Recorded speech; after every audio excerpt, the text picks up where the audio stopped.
Short multiplication then, let's do a recap. So I'd lay it out like this, make sure that your columns are lined up, so your units, your tens, your hundreds, your thousands are all lined up, and then I simply go through each bit. So 4 times 2 is 8. 4 times 4 is 16. Notice what I do here, I have to carry that tens, that 1. I have to carry that down there. If I put the 1 in there, that's gone wrong.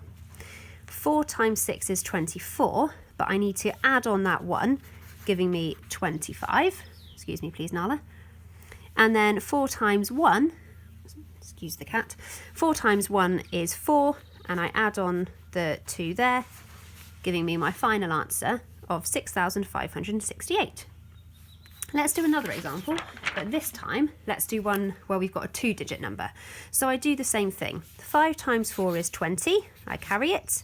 5 times 1 is 1, but I add on that 2. 5 times 2 is 10, there I go carrying again. 5 times 3 is 15, and I add that on to give me 16. The next step is to do 2 times everything.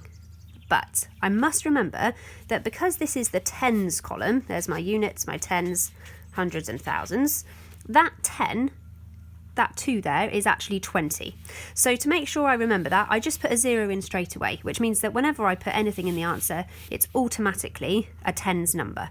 So now I can just carry on as usual, but I must remember that 0. That's a really important part. So 2 times 4 is 8, 2 times 1 is 2, 2 times 2 is 4, 2 times 3 is 6. And the final step is to add those together. 0 add 0, 7 add 8 is 15, there I am carrying. 0 add 2 is 2, but I add that on, giving me 3.